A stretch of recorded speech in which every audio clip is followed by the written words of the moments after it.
é hora da gente dar uma espiada a um acontecimento que todo ano se repete, mas o deste ano tem um significado muito especial.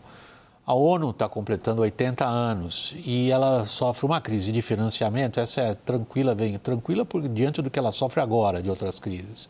E está em busca do seu papel. Que papel agora para frente? Nessa segunda, novos países membros da organização reconheceram dentro da ONU um Estado palestino. Isso apenas para dar uma ideia para vocês do tamanho dos problemas que a ONU enfrenta. Vamos conferir. O secretário-geral das Nações Unidas, Antônio Guterres, anunciou uma reforma na organização que pretende otimizar operações e realizar cortes de gastos. A ONU lida com dificuldades orçamentárias que envolvem atrasos de pagamentos a membros e o fim de programas de financiamento vindos de países como os Estados Unidos. As mudanças chegam em um momento em que a ONU se vê mais exigida a mediar conflitos globais, sem sinal de que as guerras em Gaza e na Ucrânia estejam perto do fim. To meet these challenges, we must not only defend the United Nations, we must strengthen it. Nesta segunda-feira, a França e a Arábia Saudita presidiram uma conferência que discutiu uma solução de 2 estados para o conflito entre Israel e o Hamas. Nela, o presidente Emmanuel Macron anunciou que a França agora reconhece o Estado da Palestina. Le temps est venu. C'est pourquoi, fidèle à l'engagement historique de mon pays au Proche-Orient, pour la paix entre le peuple israélien et le peuple palestinien, je déclare que la France reconnaît aujourd'hui l'État de Palestine. Nem Israel, nem Estados Unidos estavam presentes no encontro. Com a decisão dos franceses, mais de 150 países já reconheceram a Palestina e o número deve crescer ao longo da Assembleia Geral. A reunião da ONU acontece em meio às acusações de violação do espaço aéreo de alguns países membros da OTAN por parte da Rússia. Neste mês, Estônia, Romênia e Polônia reportaram drones e caças russos sobrevoando seus territórios, chegando a abater alguns equipamentos. No Conselho de Segurança, a Rússia diz que as acusações da Europa são falsas. Ministros presentes na reunião destacaram que, caso a Rússia volte a realizar incursões, as nações da OTAN poderão agir para se defender. Os Estados Unidos reforçaram que Vladimir Putin precisa negociar com Volodymyr Zelensky para garantir o fim da guerra. At a time when President Trump in the United States has been focused and spent an enormous amount of time and effort to end this horrific war between Russia and Ukraine, we expect Russia to seek ways to de-escalate, not risk expansion. O líder ucraniano desembarcou em Nova York nesta segunda e se encontrará com o presidente americano Donald Trump ao longo desta semana. Zelensky vai pedir a ampliação das sanções contra a Rússia e discutir novas garantias de segurança dos Estados Unidos. Chris, na nossa reportagem nós tratamos de alguns problemas específicos, mas a minha pergunta inicialmente a você é um pouco mais ampla no sentido do papel da ONU. É simbólico esses 80 anos, porque nós estamos falando do que existia de esperança ao final do grande cataclisma que foi a Segunda Guerra Mundial, que algum tipo de governança global, eu não diria, mas de algum tipo de entendimento coordenado internacionalmente evitasse que aquilo acontecesse mais uma vez. Vai acontecer mais uma vez? Olha, eu acho que a sua pergunta mais ampla diz respeito à parte de um processo que nós estamos enxergando há vários anos, não é, William? Que nós estamos vendo que as instituições que foram criadas pós-Segunda Guerra Mundial estão sendo enfraquecidas, sobre vários aspectos. A ordem mundial de comércio, regime mundial de comércio está sendo enfraquecido, a ONU está sendo enfraquecido, instituições multilaterais também. Porque assim, é um ambiente que vem se acumulando e agora com a principal superpotência, os Estados Unidos, não dando apoio às instituições, exacerba uma tendência que já vem acumulando há muito tempo. Quando você tem um realinhamento geopolítico como esse, onde não tem liderança da superpotência na instituição, a instituição acaba perdendo a sua eficácia. Né? A gente está vendo isso amplamente. E, evidentemente, a crise de financiamento para a ONU faz parte de um contexto onde a Casa Branca está revendo o seu apoio para a ONU, para a FMI, essas instituições multilaterais. Deve continuar a financiar, mas menos do que no passado. Então, é um certo enfraquecimento. Isso diminui a capacidade de uma organização como a ONU poder conciliar conflito, porque se você tem uma ordem geopolítica com as principais potências não estão trabalhando juntas ou estão em dissenso entre si, não é a instituição como a ONU que vai poder conciliar. No fundo, a ONU acaba representando a disfuncionalidade geopolítica que nós estamos vendo globalmente. Essa descrição ampla que o Chris faz, diante de uma pergunta ampla também, dá para nós a oportunidade agora de colocar uma coisa frente à outra. A gente viu hoje o grande número de países reconhecendo o Estado palestino. A gente tem que colocar isso em oposição ao que o Chris acabou de descrever sobre o papel da ONU. O que é que de fato sai disso daí? Que chances tem esses esforços, porque é mais de um, no sentido de trazer ao Oriente Médio, particularmente na relação Israel e seus vizinhos, a existência de um Estado palestino diante do que a ONU hoje não mais significa? A ONU serviu ao seu propósito, foi conter o conflito terminal entre Estados Unidos e União Soviética, a Guerra Fria. Ela serviu para isso. O multilateralismo foi bem sucedido, mas ele serviu no tempo dele, o tempo é outro. Utilizar da ONU para fazer valer uma agenda, como a agenda da nação, do Estado palestino, é o meio errado para um fim que pode ser certo.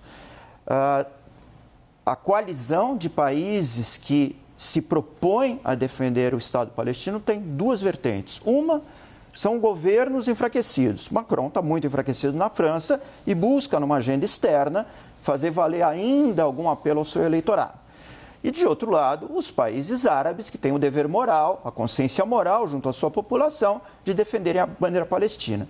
Mas veja que a Arábia Saudita, que é o grande líder, né, dessa frente árabe, teve representada pelo ministro das Relações Exteriores. Não foi lá o principal mandatário, Mohammed bin Salman. Por quê? Porque a Arábia Saudita, no fundo, apesar de defender a agenda palestina, retoricamente, quer uma aproximação pragmática, econômica e militar com o Ocidente, com os Estados Unidos.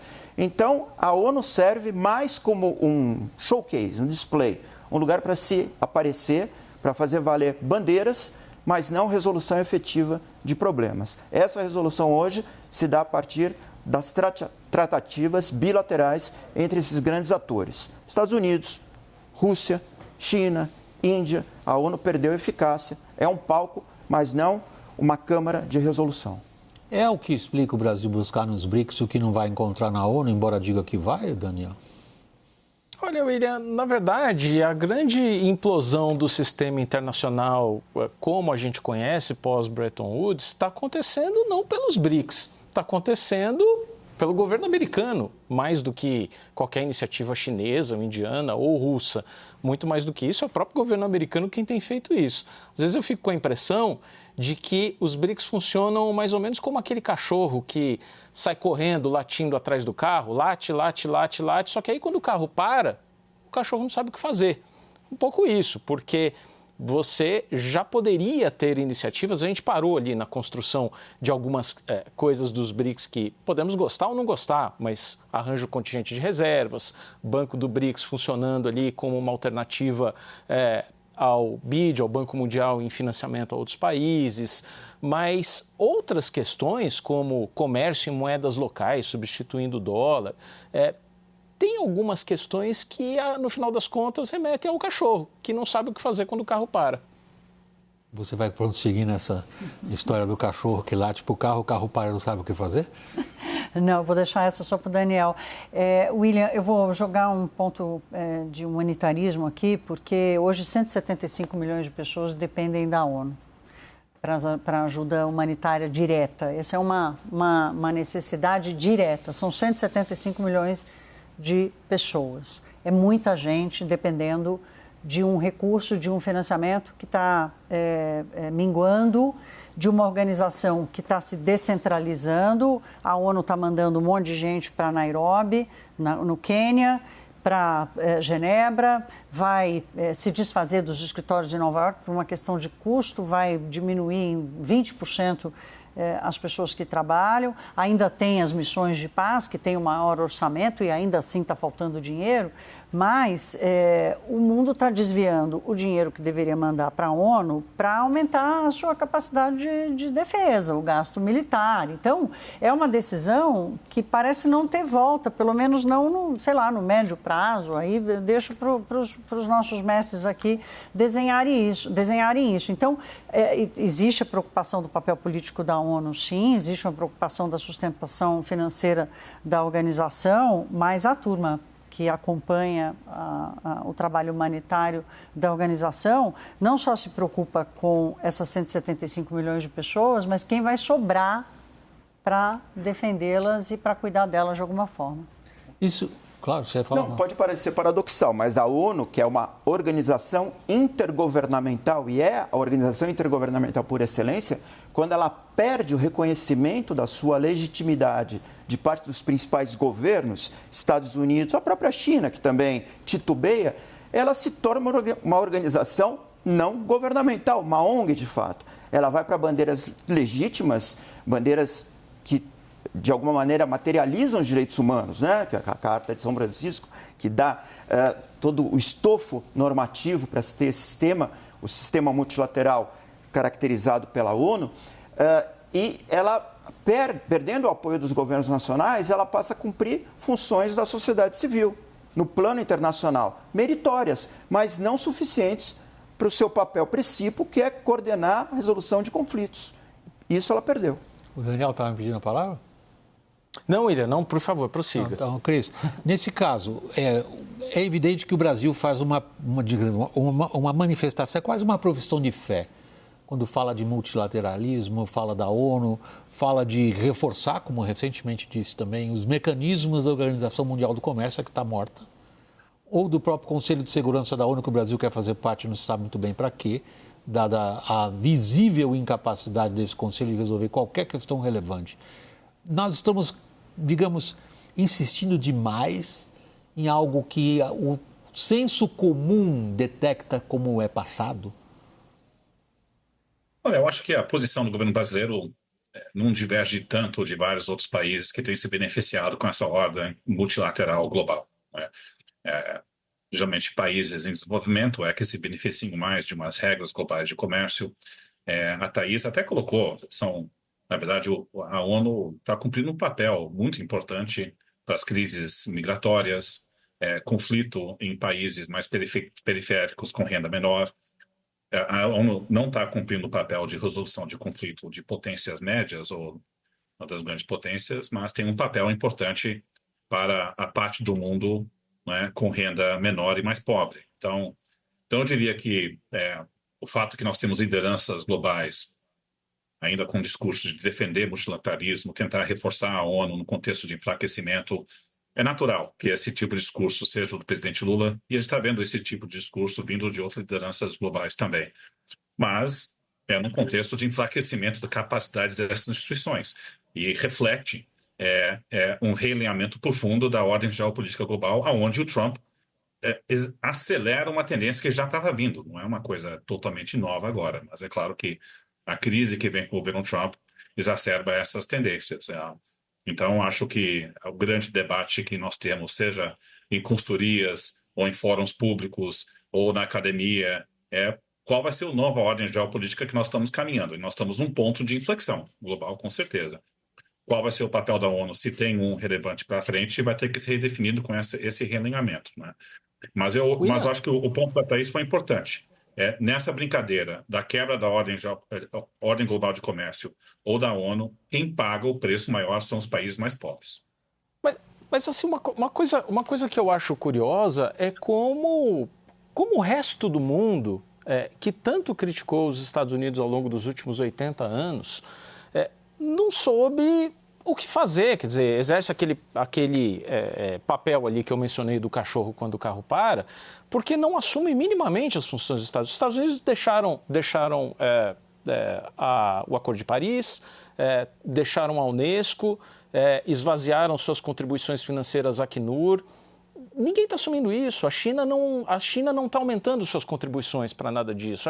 O papel que se imaginava que uma nova China poderia ter, não aconteceu. Então, veja, os Estados Unidos estão saindo do Acordo de Paris e dos 193 países que ficaram, a menos de 2 meses da COP30, 34 apresentaram suas metas climáticas para 2035. Então, no final das contas, o mundo está preparado para conviver sem essa dominância americana? A gente tem que voltar. Eu já fiz essa citação uma vez, a certas coisas muito antigas do apóstolo Paulo, quando ele dizia, cuidado com as preces atendidas. É o que você disse, Daniel. Ficaram um tempão dizendo, vamos acabar com a hegemonia, vamos acabar com isso. Aí as preces estão sendo atendidas. Acabou. Acabou? Não, vai. Acabou no sentido dos Estados Unidos serem esse garantidor do mundo, da ordem global, sim, da paz global. Eu vou simplificar. Se achava o fim da picada, uma droga, como assim? E agora estou sentindo falta? Pois é, porque quem quer pagar o pato, né? Quem quer pagar a conta? No fim do dia, você tem que tirar dinheiro do bolso, tem que tirar gente e colocar na linha de frente, e ninguém está disposto a fazer isso. A China não tem esse interesse. A China quer fazer valer o seu interesse direto, não o interesse do mundo. O que vale para a China é o mundo China, não o mundo mundo. E para os Estados Unidos, por conta de uma série de valores e de resultados da Segunda Guerra Mundial, a ideia do mundo controlado por meio da expansão americana fazia sentido. E de barrar, conter, o containment da expansão ideológica da União Soviética. Hoje não é um mundo de ideologia, é um mundo de pragmatismo. E no pragmatismo eu tenho o que eu pago. Eu não quero pagar por algo que não me interessa.